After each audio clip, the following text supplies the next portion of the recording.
Look, the night before the cross, Jesus fell to the ground and begged God to find another way.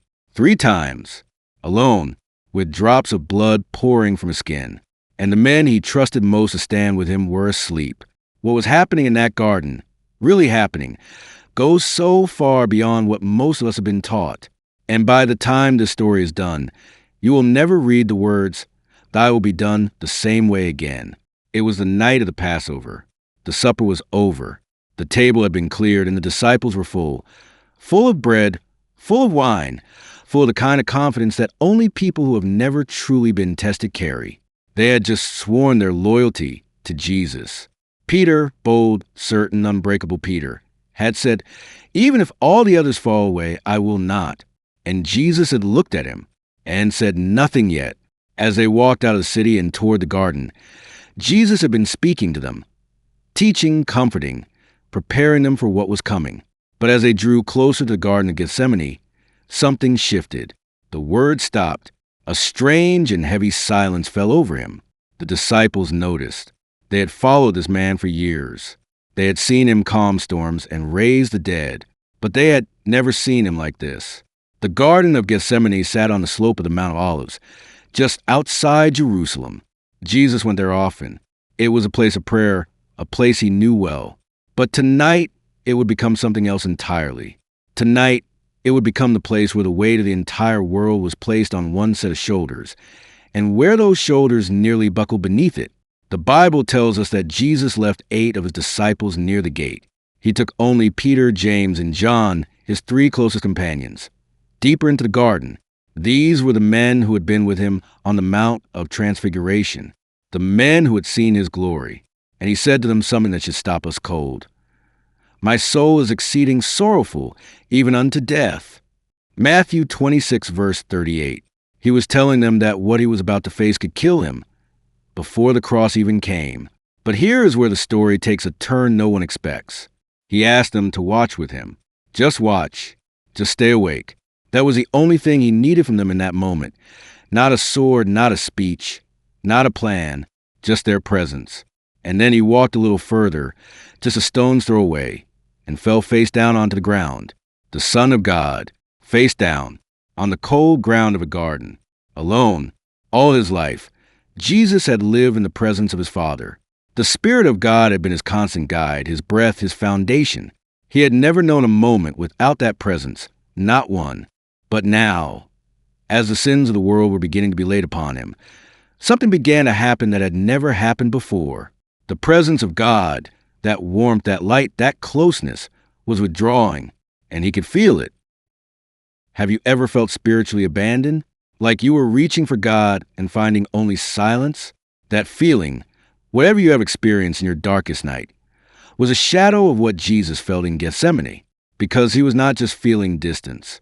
He was feeling the full, righteous displeasure of a holy God against sin, every person, every generation, all of it pressing down on him at once. And from his lips came the cry that the entire universe stopped to hear. "Oh, my Father, if it be possible, let this cup pass from me." Matthew 26, verse 39. Read that slowly. The one who created the oceans was asking if there was another way. The one who breathed life into Adam was pleading for a different path. This was not weakness. This was the full weight of what it means to bear the guilt of a fallen world pressing in on a holy soul. But that is not the part that should surprise you. The part that should stop you in your tracks is what came next. He prayed that prayer, and then he went back to his disciples, not to find relief, not to find answers. He went back looking for something far simpler. Sympathy, a kind word, a hand on the shoulder, some sign that he was not entirely alone. And when he got there, he found them asleep. For an hour, Christ had borne this in silence. 1 full hour, alone on the ground. And when he came back, not even John, the disciple who would lean on his chest at supper, the one Scripture calls a beloved, not even John had managed to stay awake. Jesus looked at Peter and said, "Simon, sleepest thou? Couldst not thou watch 1 hour?" Mark 14, verse 37. Not rage, not condemnation. Just, could you not stay awake 1 hour? There's more grief in that question than in almost any other line in the Gospels. But notice what Jesus did not do. He did not rebuke them harshly. He did not walk away in bitterness. He looked at their sleeping faces, these men who had just promised to die for him, and he made an excuse for them. He said, "The spirit indeed is willing, but the flesh is weak." Matthew 26, verse 41.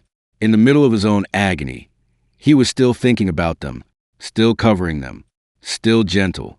Let that land.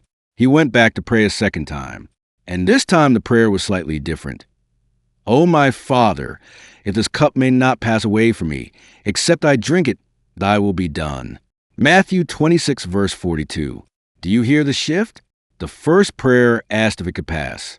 The second prayer was already moving toward surrender. He was not there yet, but he was moving. And as he prayed, something physically catastrophic happened.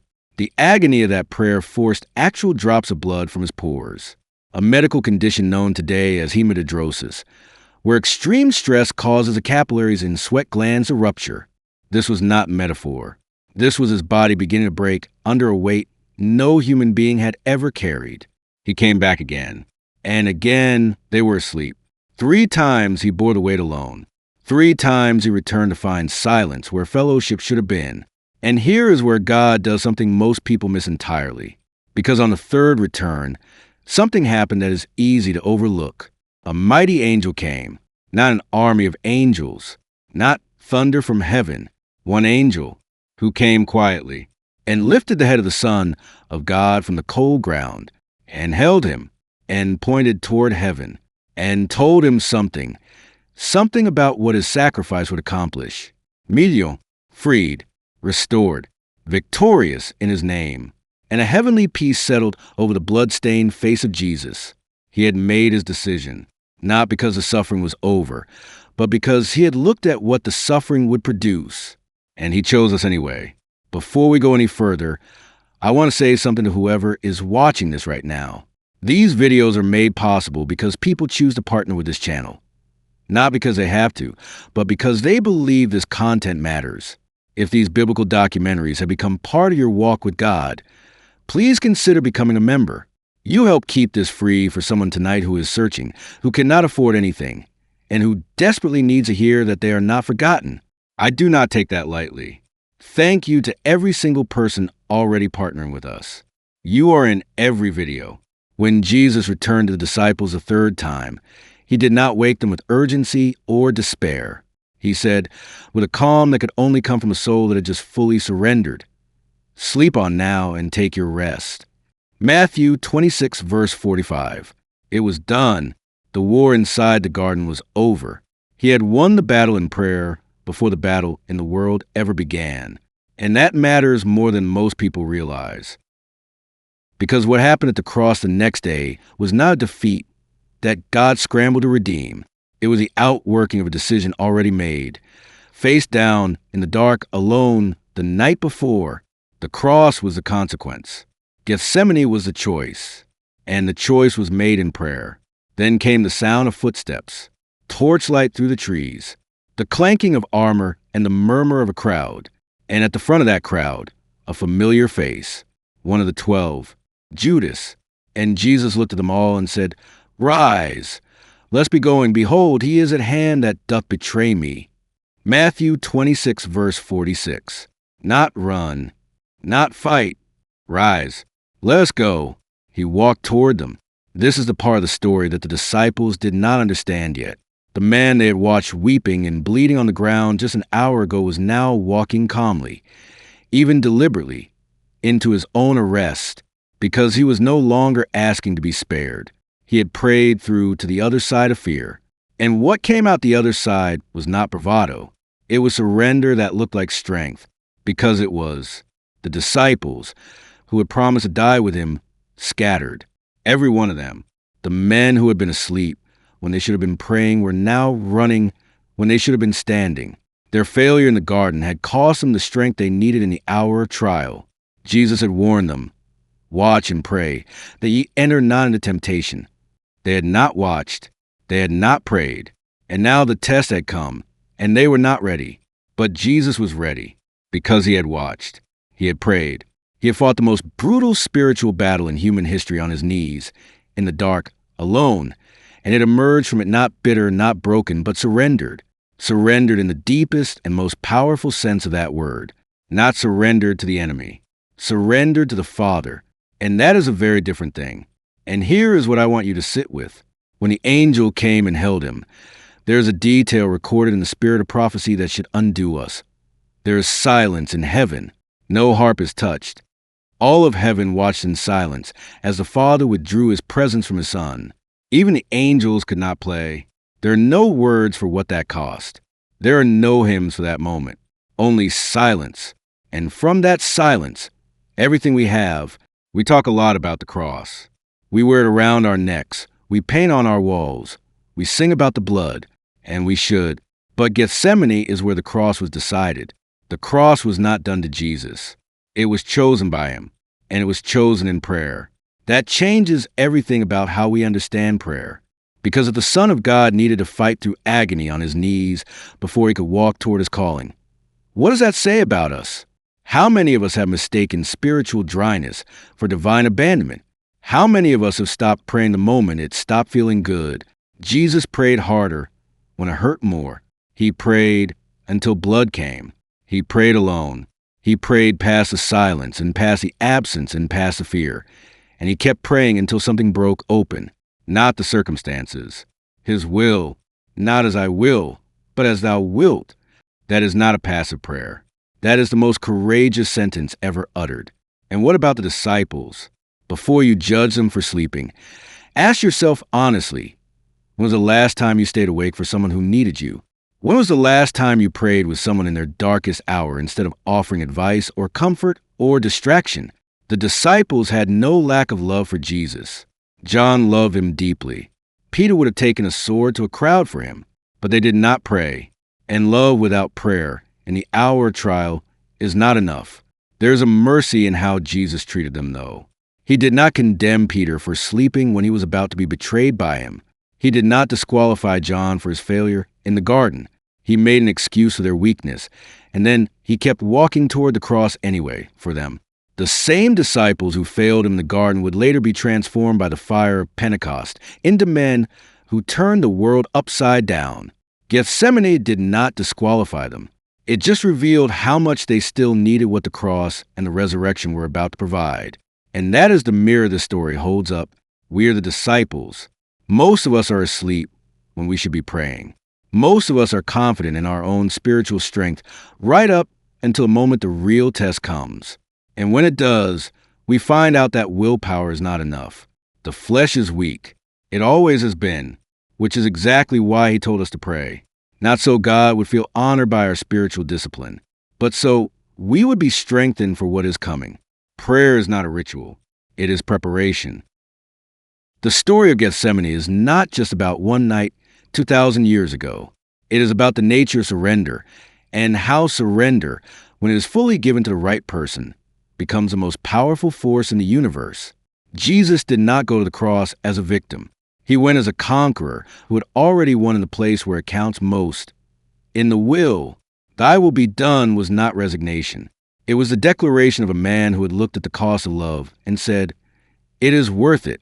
And that same God, the one who did not spare his own son, is the one who hears you when you pray, not the polished prayers, not the neat, composed, confident prayers. He hears the ones that come from the ground, the ones that come from someone who is face down and afraid and still choosing to say, not my will, yours. Those are the prayers heaven goes silent for. The angel did not come to remove the cup. He came to strengthen Jesus to drink it. That is what prayer does. It does not always change the circumstances, but it always changes the person who prays. And sometimes a person is more important than the circumstance. So let me ask you something. What is the cup in your life right now? What is the thing you've been asking God to take away for months, maybe for years, and it is still there? What if the angel is not coming to remove it? What if the angel is coming to help you carry it? What if the answer to your prayer is not an exit, but a strengthening? And this, do you have people who will watch with you? Not people who will give you advice or tell you it will be fine. People who will just stay awake with you and pray. If you do, call them tonight if you need to. And if you don't, Consider that maybe God is calling you to be that person for someone else. Someone near you is face down in a garden right now. They just need someone to stay awake. If this story reached something in you today, do not let it sit. Share it with one person. Not because this channel needs views, but because someone in your life needs to hear that their suffering is not wasted and their prayers are not ignored. Subscribe if you want to keep going deeper into stories like this. We are not doing surface-level Bible study here. We are going into the places most people are afraid to look, and there is always more to find. Next time, we look at the moment the disciples ran, and we follow the one who followed from a distance, a man who warmed himself by the enemy's fire and said 3 times, "I do not know him," a man who thought his failure was final. And what God did with that failure will completely change how you see your own. That video drops soon.